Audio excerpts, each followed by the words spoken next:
જય સ્વામિનારાયણ, જય શ્રી કૃષ્ણ। તો આપણે આજે બનાવવાના છે કાચી કેરીની ચટણી। તો એની માટે મેં કાચી કેરી લીધી છે અને સમારી નાખી છે। લાલ મરચું પાવડર છે, મીઠું છે, ગોળ છે અને કોથમીર છે। તો સૌપ્રથમ આપણે કેરી લેશું। ગોળ લઉં છું હવે।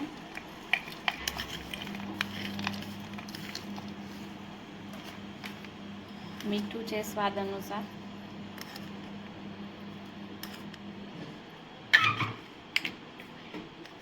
લાલ મરચું પાવડર છે।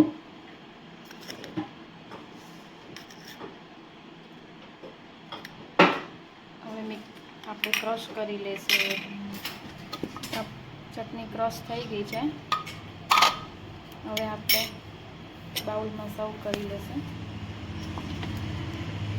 મિક્સરમાં ટેસ્ટ નહીં આવે, કા ખાંડની દસ્તો લો કા પછી ચોપરમાં બી થઈ શકે છે। તો તૈયાર છે આપણી કેરીની ચટણી। આને તમે રોટલી જોડે બી ખાઈ શકો છો। દાળમાં બી ટામેટાની જગ્યાએ બી નાખી શકો છો આને।